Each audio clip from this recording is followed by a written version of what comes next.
Toi c'est qui? Toi c'est qui? Toi c'est qui? Toi c'est qui? Toi c'est qui? Moi c'est. Moi c'est. Toi c'est qui? Toi c'est qui? Toi c'est qui? Toi c'est qui? Toi c'est qui? Moi c'est un artisan. Moi c'est un artiste. Moi c'est l'émission des artistes et artisans haïtiens qui passe tous les samedis soirs à 7h. Cette émission est animée par Florence Augustin. Bonsoir à tout le monde. Aujourd'hui, je me sens l'âme d'un poète. Et si je te montre? Et si je te montre ce que j'ai là, sur ma peau, sous ma peau, que se passera-t-il? Bienvenue à cette entrevue consacrée à l'exploration de la force et des faiblesses de notre corps à travers l'art. La femme exceptionnelle que nous recevons aujourd'hui a donné vie à ce sujet complexe et profond à travers ses œuvres. Cette dame veut tout simplement rendre un hommage à son corps. Pour faire comprendre son message, elle écrit des articles, brochures, passe à la télévision, à la radio.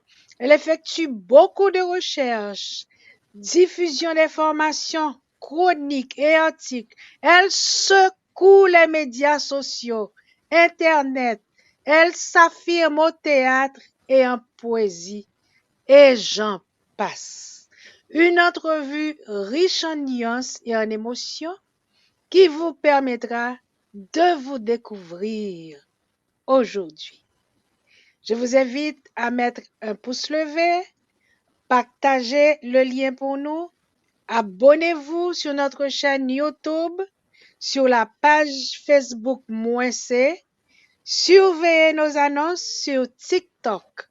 À tout à l'heure. Femme c'est cajou. Proverbe haïtien, sagesse ak richesse. Moi, c'est Berman Fleury. Donc, ça fait un plaisir pour me présenter nous parmi plusieurs centaines de proverbes créoles haïtiens. On sélection de bons proverbes pour aider la vie meilleure pour tout le monde. Faut me dire que proverbes, nous choisissons à partir de livre ça. C'est un livre ça m'a servi. Donc, c'est un livre qui a plus que 268 proverbes là-dedans. Et son sélection de proverbes, donc sélection proverbes ça, livre, bien sûr, il choisit quelques proverbes qui baillent bon message pour aider mon vivre dans la vie. La femme comme la cajou. Proverbe haïtien, sagesse et richesse.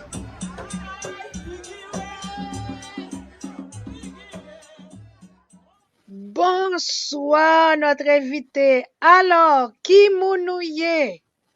Moi, c'est Florence Marcelin. Bonsoir, Florence Marcelin. Ça fait 2 Florence sur le plateau ce soir pour le bonheur des internautes. Florence Marcelin, je vais te donner le proverbe de notre ami Berman Fleury et puis tu nous donneras ton explication de ce proverbe à la fin de l'émission.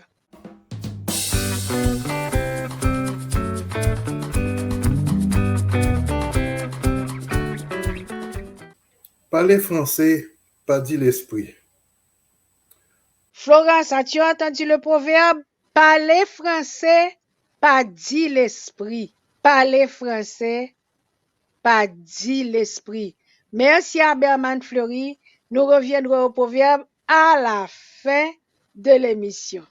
Florence Marcelin, alors, dis-nous qui tu es.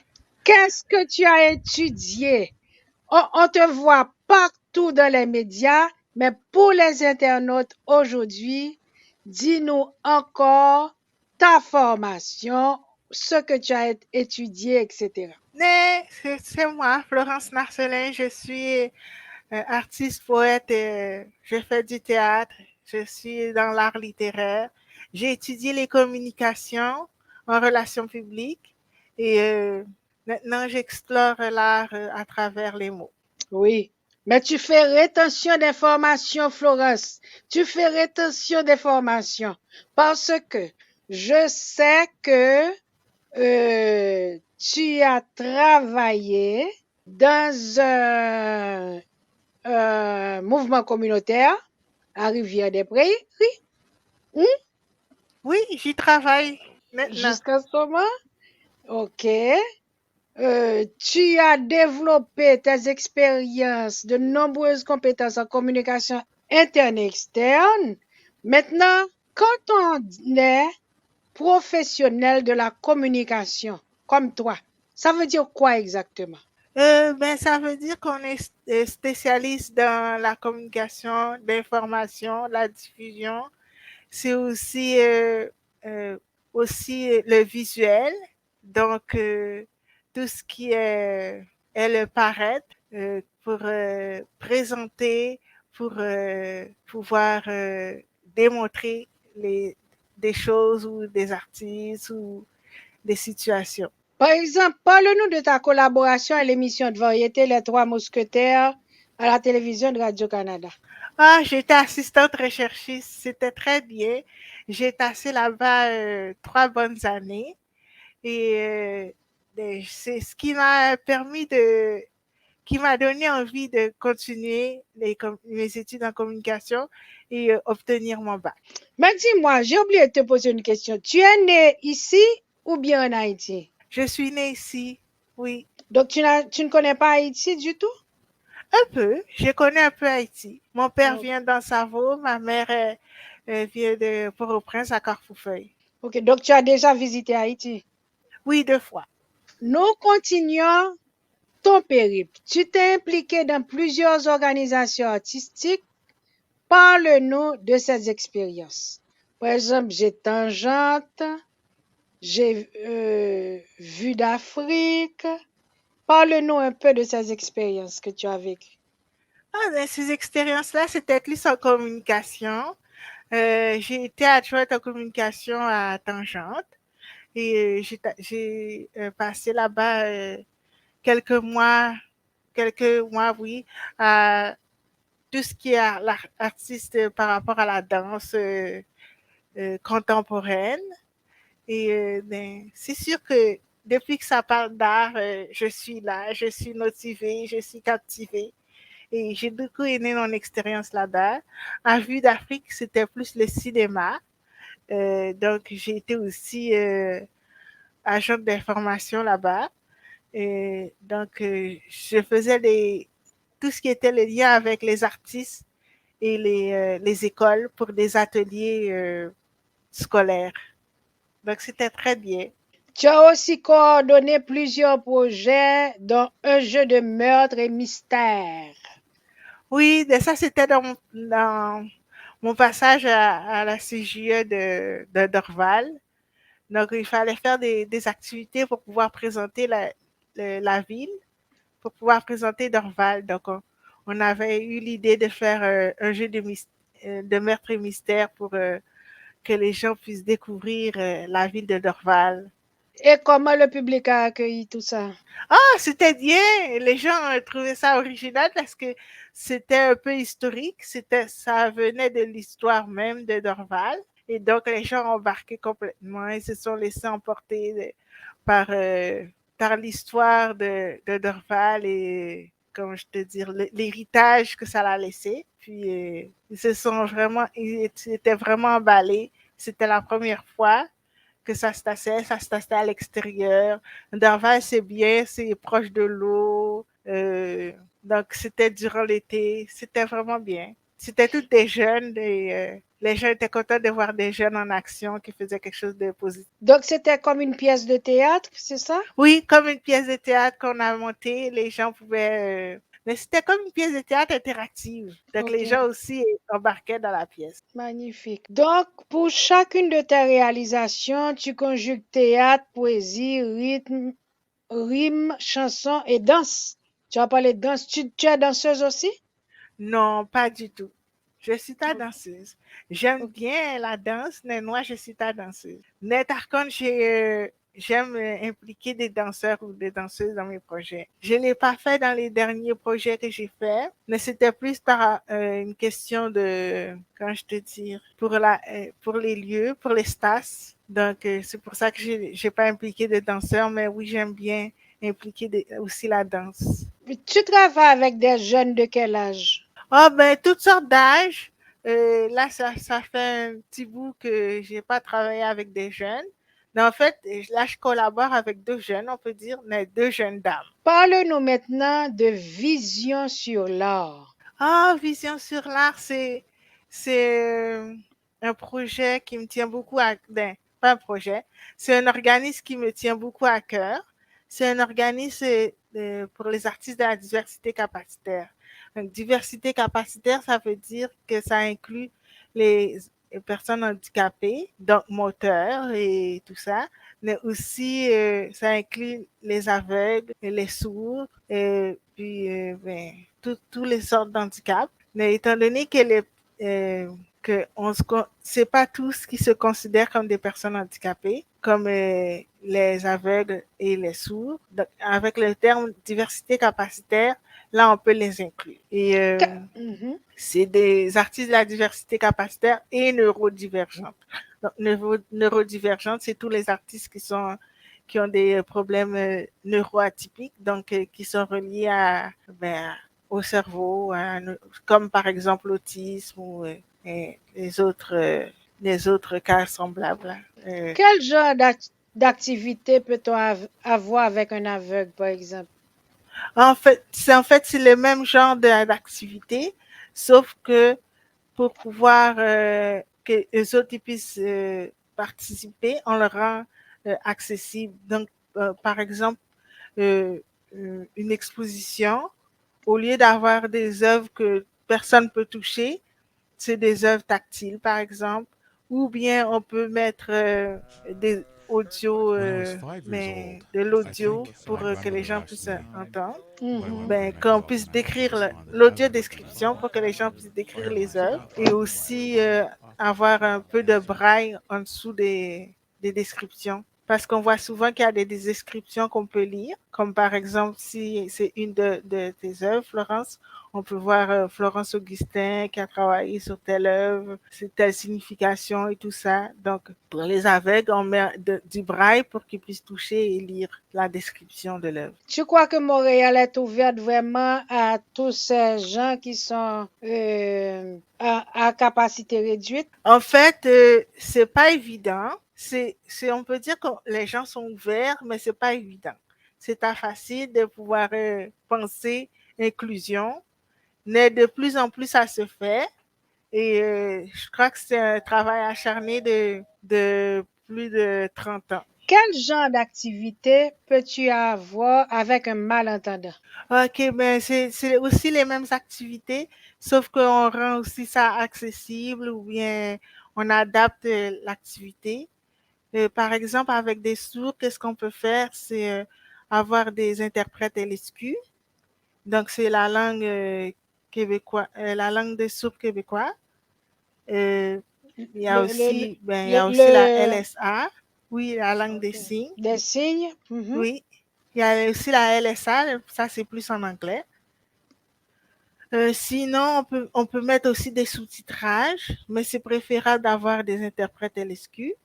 Et aussi, qu'est-ce qu'on peut faire? Par exemple, si c'est de la musique, étant donné que les autres n'entendent pas, on peut jumeler ça avec justement de la danse. Comme ça, ils peuvent percevoir par les mouvements la musique et aussi peut-être aussi entendre les vibrations. Et qu'est-ce qui est bien aussi, ben, qu'est-ce qui est plus favorable aussi avec les personnes sourdes, c'est d'avoir de la percussion. La percussion, ils sentent beaucoup les vibrations, donc ça s'entend plus. Mais dis-moi, dans ce cas, toi, qu'est-ce que tu fais? Tu planifies un spectacle, qu'est-ce que tu fais exactement? Oui, en fait, moi, j'aide beaucoup à l'organisation d'événements. Par exemple, pour des expositions ou bien aussi des résidences d'artistes. Je me suis beaucoup impliquée.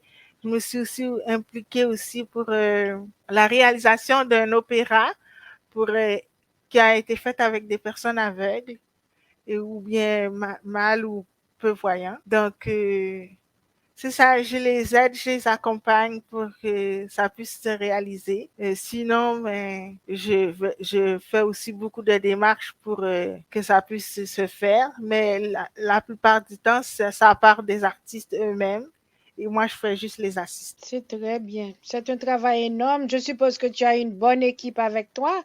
Qui Mais est-ce en que tu fait, as? pas beaucoup. En fait, l'équipe est en train de se développer.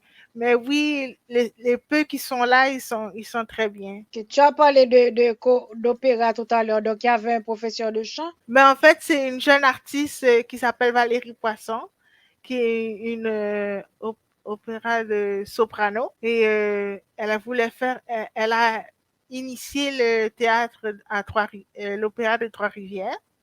Et elle voulait faire un opéra à Montréal. Donc, je l'ai soutenue parce que l'opéra elle a monté à Trois-Rivières est tout jeune. Donc, c'est difficile pour quand on commence de faire des grands opéras. Et surtout qu'elle voulait le faire avec des artistes de la diversité capacitaire. Donc, qui sont mal ou non-voyants. Alors, je l'ai beaucoup soutenu là-dedans, trouver les locales, trouver les subventions, toutes sortes faire la publicité aussi. Donc, on l'a beaucoup accompagné là-dedans. Tu t'es bien impliqué. Destination Haïti, qu'est-ce que c'est? Destination Haïti, c'est ma première grande œuvre devant public. C'est une comédie musicale que j'ai eu l'idée de monter après le tremblement de terre qu'il y a eu en Haïti. En fait, lorsque j'ai eu la nouvelle du tremblement de terre, j'étais alitée à l'hôpital et puis je me sentais impuissante devant tout ce qui se passait, puis que moi je pouvais rien faire parce que j'étais couchée dans un lit d'hôpital et même si j'étais pas couchée sur un lit d'hôpital, j'aurais pas pu faire grand chose non plus. Donc à travers cette comédie-là, j'ai un peu exprimé ce que je ressentais, mon impuissance, la volonté de pouvoir en faire plus. Donc c'est qu'est-ce qui a résulté de cette grande peine-là que j'avais. Donc, ça a donné une comédie musicale. Et c'est là que j'ai vraiment eu la chance de vraiment mélanger théâtre, danse, poésie, chant. C'était vraiment super. Il y avait 26 jeunes qui étaient sur scène. Et le public a beaucoup apprécié. Oh oui, beaucoup. Les gens étaient vraiment touchée, premièrement par le sujet, parce qu'on n'en parle pas beaucoup, et deuxièmement parce qu'il y avait beaucoup de jeunes qui étaient impliqués, donc ça faisait vraiment merveilleux de voir des jeunes qui étaient en train de faire quelque chose de bien, qui parlaient aussi, qui avaient aussi un amour pour Haïti, donc ça faisait du bien. Les gens étaient Donc, contents. il n'y avait pas que des Haïtiens qui jouaient? Non, pas que des Haïtiens, c'est sûr, parce que justement, on est au Québec. Donc, c'est sûr qu'il faut faire aussi connaître Haïti aux autres nationalités. Et aussi, c'était aussi un geste parce que lorsqu'il y a eu le tremblement de terre, il y a beaucoup de personnes qui se sont, qui se sont senties touchées, qui ont donné de l'argent, qui ont fait des gestes. Donc, c'était aussi un message de remerciement, de reconnaissance envers tous ceux qui ont participé à la relève d'Haïti, même si c'est pas encore relevé totalement. On dit que tu favorises un rapprochement entre les communautés culturelles. Oui, beaucoup. J'aime beaucoup ça parce que je me dis que si ça nous touche nous, ça peut toucher aussi les autres cultures. Et puis aussi, je sais que au Québec, malheureusement, c'est plus souvent ceux qui sont de souche qui peuvent s'exprimer culturellement, qui peuvent s'exprimer en tant qu'artistes. Donc, je laisse aussi la place aux autres cultures et qui veulent aussi s'exprimer, qui veulent aussi avoir une part de côté artistique, qui veulent aussi partager avec le public québécois. OK, on va faire notre première pause, Florence. OK. Et puis, tu vas nous parler de ton projet corporel. Concrétisation Réalisez vos rêves de publication. Les éditions Jacques Trouillot sont là pour vous. 4054 rue Mousselet, Montréal-Nord, Québec, H1H2C5. Téléphone 514-507-7771. 514-885-8606. Pour plus d'informations, visitez notre site www.jacquestrouillot.ca. Mesdames, Messieurs, nous sommes avec Florence Marcelin, une femme exceptionnelle, comme vous l'avez remarqué dans la première partie. Elle aime favoriser un rapprochement entre les communautés culturelles. Je vous invite à mettre un pouce levé, à partager, à vous abonner sur notre chaîne YouTube, sur la page Facebook -C et surveiller nos annonces sur TikTok. Florence Marcelin, parle-nous de corporel. Oui, récit Qu'est-ce que corporel. c'est? D'où vient le mot corporel d'ailleurs? Ben, en fait, c'est récit corporel. En fait, c'est parce que nous sommes 3 femmes qui ont des récits par rapport à leur corps. Et corporel, ça vient justement parce que c'est par rapport au corps. On s'exprime par rapport au corps, à notre peau, et que ce sont 3 femmes. Donc, c'est pour ça le L dans corporel. Donc le L s'écrit E2LES. Exactement. Tu dis 3 femmes, à part toi, Florence Marcelin, il y a Maëlle Télisman et Nerly Michel, Exact. que nous saluons. Donc toi, tu vas aborder le problème sur quel aspect? C'est quel aspect du problème que tu abordes? Oui, en fait, c'est ça, il y a plusieurs angles que nous avons développés. Donc, moi, c'est plus l'aspect par rapport à mon handicap, à mes petits bobos. Mais qu'était-vous c'est pas triste du tout, c'est pas quelque chose de sinistre ou d'ennuyant. C'est fait avec un peu d'humour et avec un peu de joie aussi. Et Maëlle Télisman, elle aborde quel aspect du problème? Maëlle Télisman, c'est une jeune femme en devenir. Donc, elle aborde l'aspect justement de devenir une femme, de tous les changements corporels qu'il y a entre la jeune fille et la femme qu'elle devient. Donc, la perte de poids, les commentaires des hommes sur, non pas juste des hommes, les commentaires en général sur qu'est-ce que la femme devrait être, est-ce qu'elle devrait se maquiller, est-ce qu'elle devrait être sexy, est-ce qu'elle devrait être ci, est-ce qu'elle devrait être ça, est-ce qu'elle devrait être gênée de parler de ses sentiments, donc tout ça. Elle parle aussi un peu de la négritude, évidemment. Et Nerly Michel, elle? Nerly Michel, elle, c'est celle qui touche à tout. Donc, elle parle autant des sentiments que de qu'est-ce que c'est qu'une femme, qu'est-ce qu'on attend des femmes, qu'est-ce que on peut ressentir en tant que femme, et aussi tout l'aspect de vieillissement, quand on est jeune, quand on vieillit, tout l'aspect d'être une personne noire au Canada, au Québec. Donc, elle touche un peu à tout. C'est notre touche à tout. Donc, en fait, vous rendez hommage à votre corps. Exact. C'est ça? Et vous aidez le public à découvrir ou bien à parler de leurs problèmes. Oui, exactement. On invite le public à justement à s'approprier s'approprier le sentiment du corps, parce que le corps est là, mais des fois on l'oublie, des fois on le néglige, des fois on le prend pour acquis, des fois on est fâché contre notre corps parce qu'on a des bobos, on a le vieillissement. Nous, les femmes, on a toutes sortes de transformations. Donc, c'est tout ça qu'on essaye de faire découvrir les publics, cet aspect-là du corps qui est magnifique et aussi en même temps un peu dérangeant. Ben, c'est comme une thérapie, tout qu'on fait. On te Ok. dit.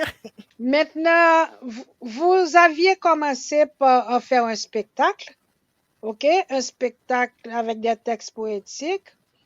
Est-ce que ce spectacle avait une trame? En Euh, fait, euh, c'était une pièce de théâtre, mais avec des textes décousus. Donc, il n'y avait pas de fil conducteur.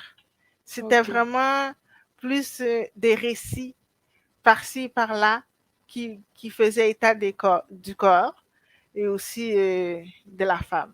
Certains auteurs écrivent les textes avant et ensuite adaptent au théâtre. Vous avez choisi de faire le contraire.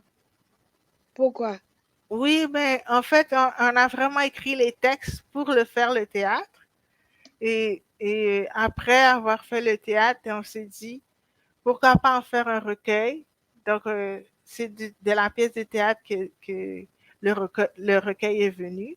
Et maintenant, nous faisons des ateliers pour partager le recueil et aussi partager le fruit de la poésie. Donc, quel type de recherche avez-vous dû faire pour ce projet?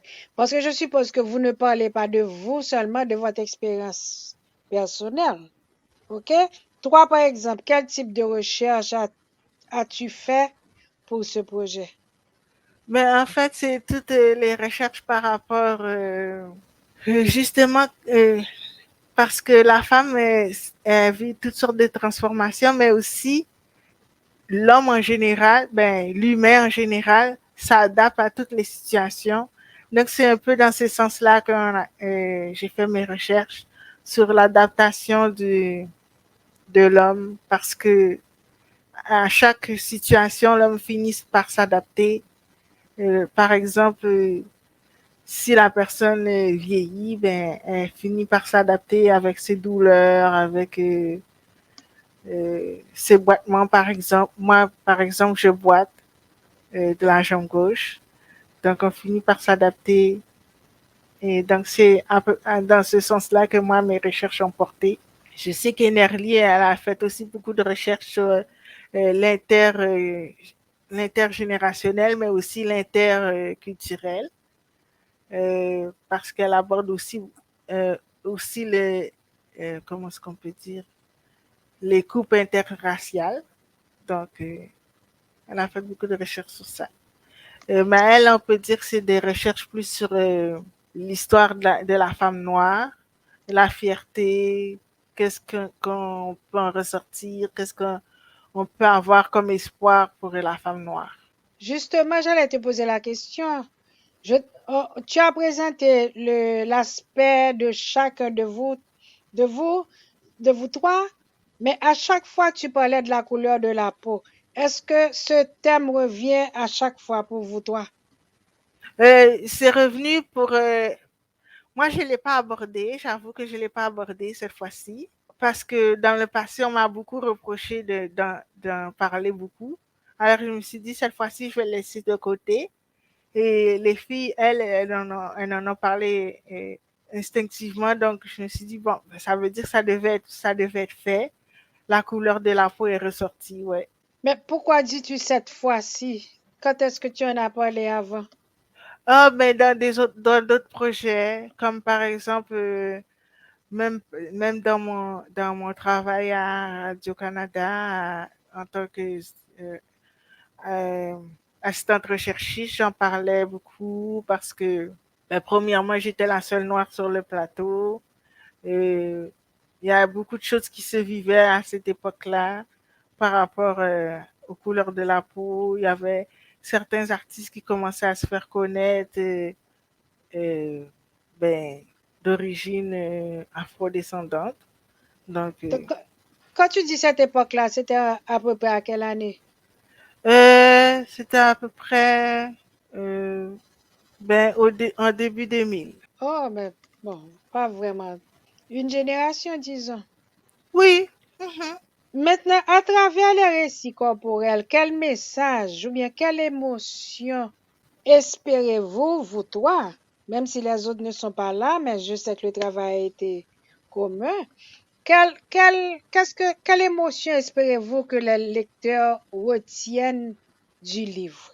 Ben, en fait, c'est une émotion d'hommage au corps.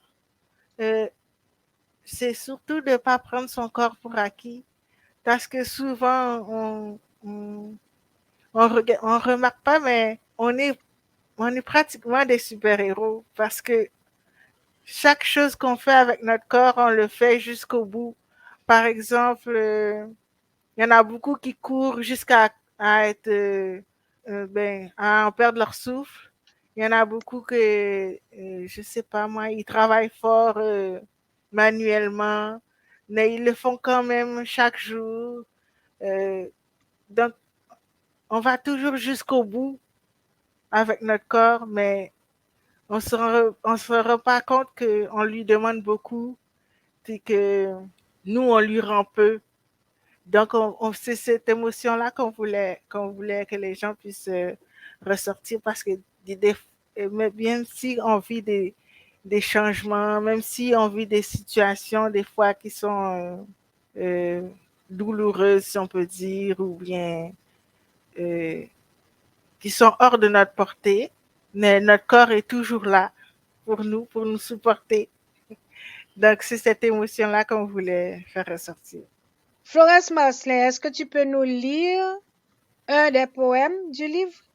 Oui, bien sûr. Je te vous lire La Nuit, qui est un poème que j'ai fait parce que je vois pas bien de mon œil gauche. Donc, j'ai écrit ce poème-là pour parler de cette situation. Donc, la nuit s'est levée sans crier gare. Le soleil s'est évadé de mon regard. À l'aube s'est présenté un grand brouillard. Désormais, le ciel étoilé se fait rare. La voie lactée n'est que nuit noire. J'ai une totale clarté que dans ma mémoire. J'aimerais en rêver, mais si dans mon cauchemar, la luminosité se noyait dans le désespoir, alors je pourrais contempler que dans une œuvre d'art, la journée de façon illusoire. Oh, si vous l'apercevez par hasard, pouvez-vous l'inviter à revenir dans mon radar? Car un jour la matinée s'est levée en retard. Je vais donc me coucher, il se fait tard. C'est très beau et très touchant aussi. Merci. Le 10 mars dernier, vous étiez l'invité du Centre des femmes de Laval pour une prestation atelier à partir du recueil Récits corporels. Comment le public a-t-il réagi? En fait, c'était beaucoup d'émotions. C'était des émotions parce que c'était toutes des femmes. Premièrement, c'était toutes des femmes. Deuxièmement, c'était toutes des femmes. Pas toutes des femmes. En fait, c'était un mélange de cultures. C'était toutes des femmes de cultures différentes et aussi d'âges différentes. Et toutes sortes toutes les femmes vivaient toutes sortes de situations aussi différentes. Donc, c'était vraiment un cocktail d'émotions. Elles se sont reconnues? Elles se sont reconnues là-dedans? Oui, beaucoup, c'est ça. Beaucoup se sont reconnus là-dedans. Il y en a qui se sont sentis touchés parce que elles vivaient des situations, si on peut dire, de diversité capacitaire. Il y en a d'autres qui se sont sentis touchés parce que justement, pas parce qu'elles sont noires, mais parce qu'elles sont de notre culture, qui sont arrivées au Québec et qui se sentaient un peu comme perdues ou pas encore assez impliquées ou acceptées dans le pays. Tandis on vendait le Québec comme un rêve. Et il y en a d'autres aussi qui se sont sentis touchés parce que, juste parce que justement ce sont des femmes et puis que des fois la situation de la femme est un peu mais on voit pas la femme à sa juste valeur. Donc, c'est ça les a tous touchés d'une manière différente. Donc, c'était vraiment un cocktail d'émotions. Elles ont apprécié. Chacune ont aussi fait un poème à partir du thème qu'on a présenté, qui est récit corporel. Et c'était vraiment beau. C'était touchant, c'était beau, c'était nouveau aussi, c'était frais. Ça faisait du bien. Ouais. Si je comprends bien, moi j'allais te demander en quoi l'approche de corporel diffère de celle des autres écrivains ou poètes. D'après toi, qu'est-ce qu'il y a de différent? Parce que c'est pas la première fois qu'on aborde ce thème. Oui, c'est vrai. Non, c'est pas la première fois, mais je crois que c'est parce que c'est de trois femmes qui sont un peu différentes, que c'est aussi on peut dire intergénérationnel, parce que moi, je suis une femme accomplie, tandis que les autres, ce sont des femmes en devenir, mais aussi par rapport, c'est pas la première fois qu'on aborde le sujet du corps, mais étant donné que c'est abordé de tellement de façons différentes, que les gens se sentent concernés par un ou l'autre des sujets du corps. Donc, au fait, quels ont été les principaux défis de cette adaptation? Passer du théâtre, écrire. En fait, c'est vraiment de réunir les trois. Parce que même si on avait fait la pièce de théâtre, de pouvoir le changer en recueil, ça nécessitait un regard nouveau sur nos textes, de les mettre en œuvre théâtrale, ça fonctionnait bien, mais de les mettre en recueil, là on se disait, est-ce que ça va ça va bien, ça sera bien ensemble, est-ce que ça va pas être comme du n'importe quoi? Donc, il a fallu un retravail, un regard nouveau sur nos œuvres pour pouvoir les rassembler ensemble, tous les trois textes. Pas tous les trois textes, mais les trois auteurs dans le même recueil. Quelle réflexion revient le plus souvent après une lecture ou bien après une représentation? Quand vous êtes avec le public? Mais en fait, c'est toujours qu'ils en veulent plus. Le plus souvent, c'est ça. OK. Bon, on est arrivé à la deuxième pause. Ah, OK. Mais oui, je reviens tout à l'heure et puis tu vas nous parler des projets de corporel et puis tu vas nous parler du proverbe. OK. À tout à l'heure. À tout à l'heure.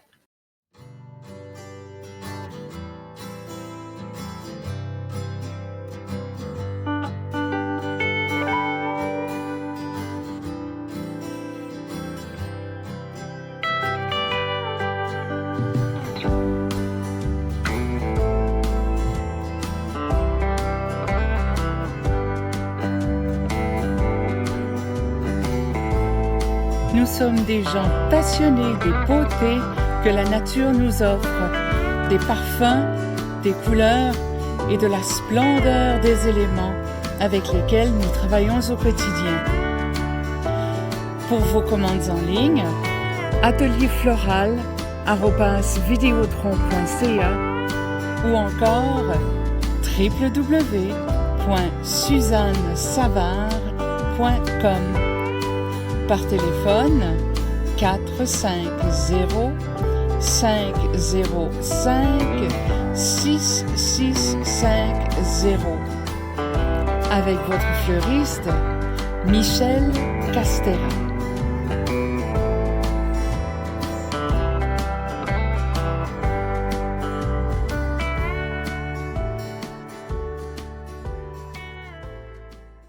Mesdames, Messieurs, nous sommes avec Florence Marcelin qui vient de nous parler de son récit corporel, récit qu'elle a écrit conjointement avec Maëlle Télismon et Nerly Michel. Florence, parle-nous, est-ce que vous, toi, c'est un groupe qui est... Est-ce que vous comptez continuer à travailler ensemble? Pour l'instant, oui. Pour l'instant, oui, on veut continuer à travailler ensemble. On vient juste de développer notre atelier. Puis, là, on l'a fait juste une fois. Là, on va le faire une deuxième fois dans une librairie féministe. Mais en fait, ça a fait la troisième fois, sauf que la deuxième fois, c'était un autre sujet. C'était pour le mois de l'histoire des Noirs. Mais là, on veut continuer notre atelier avec aussi qui est basé sur le recueil récit corporel, mais aussi, mais on veut développer un autre recueil. On aimerait ça continuer dans la même lignée aussi, peut-être aller plus vers les sentiments, vers le cœur, vers tout ce qui est relation ou tout ça. Donc, oui, on veut continuer ensemble. Pour l'instant, en tout cas. Bientôt, vous aurez une représentation. C'est où? Et puis, c'est quand? Oui, ce sera à la librairie Le Glion. C'est au 1426 Baudry. C'est une librairie féministe qui est plus au centre-ville, à Montréal. Et nous sommes très heureuses parce que nous aimerions ça faire plusieurs librairies. Puis celle-là, elle nous touchait beaucoup, surtout que c'est une librairie accessible aux personnes à mobilité réduite. Donc, c'est très bien. Donc là, il y aura la représentation et puis peut-être une lecture des poèmes? Ou bien Oui, il y aura une représentation? Il n'y aura pas de représentation. Il y aura lecture des poèmes et aussi discussion avec les personnes qui seront là, les participants, participantes, et aussi expérimentation des participants pour soit créer un poème ou soit faire un collage. Je trouve que c'est une très bonne initiative. Et c'est à quelle heure? À 18h30 à 20h30. Si on a besoin de ce livret, où est-ce qu'on peut le trouver? On peut le trouver sur Amazon. On peut aussi le trouver à la librairie Le Glion. Sinon, mais c'est avec Merly Michel, il faut lui écrire et puis elle va envoyer une copie. Maintenant, nous allons aborder le proverbe de Berman Fleury. Uh-huh. Parler français, pas dit l'esprit. Parler français, pas dit l'esprit. Qu'est-ce que ça veut dire pour toi? Pour moi, ça veut dire que même si on parle français, ça ne veut pas dire qu'on est une personne savante, qu'on est une personne intelligente, qu'on est une personne qui a plein d'esprit ou de jugeote. Ça veut juste dire qu'on est capable de s'exprimer, mais que de parler français, c'est pas ce qui détermine l'intelligence d'une personne. Écoutons les explications de Berman Fleury. OK.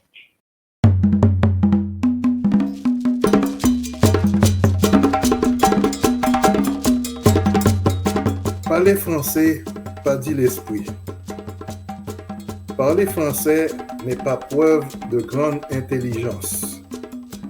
Donc, on sait qu'en Haïti, il y en a qui pensent tromper le peuple en général qui ne parle pas français, en faisant croire que c'est en parlant français qu'on parle intelligemment. Donc, on peut parler créole et être très intelligent et parler intelligemment aussi. Eh bien voilà, Florence Marcelin, tu as bien expliqué ça tout à l'heure. On remercie Berman Fleury une fois encore et on te remercie, Florence.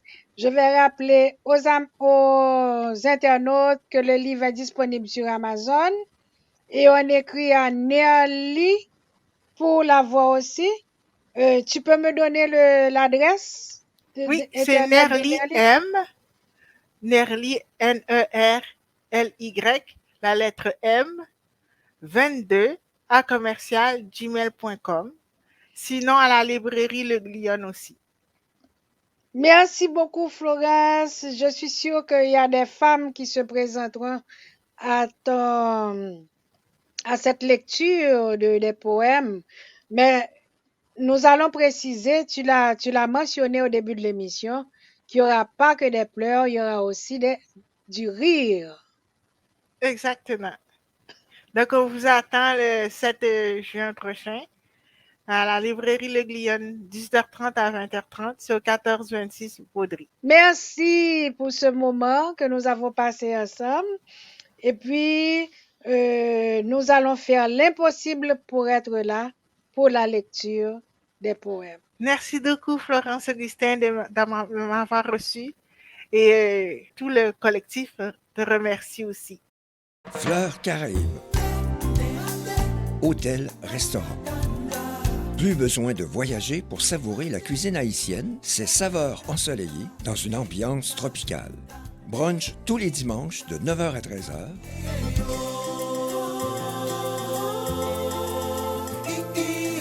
Salle disponible pour vos événements et réunions d'affaires. Fleurs Caraïbes est une expérience à vivre à Saint-Alexandre. Bon bagage. Mesdames, Messieurs, c'est avec nous Florence Marcelin qui nous a parlé de son livret, son récit corporel. Je recommande ce livret à toutes celles qui viennent tout juste de s'installer ici au Canada. Ça va vous mettre sur des pistes.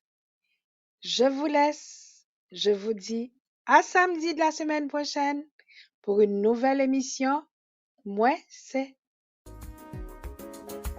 Toi c'est qui? Toi c'est qui? Toi c'est qui? Toi c'est qui? Toi c'est qui? Moi c'est. Moi c'est. Toi c'est qui? Toi c'est qui? Toi c'est qui? Toi c'est qui? Toi c'est qui? Moi c'est un artisan. Moi c'est un artiste. Moi c'est l'émission des artistes et artisans haïtiens qui passe tous les samedis soirs à 7h. Cette émission est animée par Florence Augustin.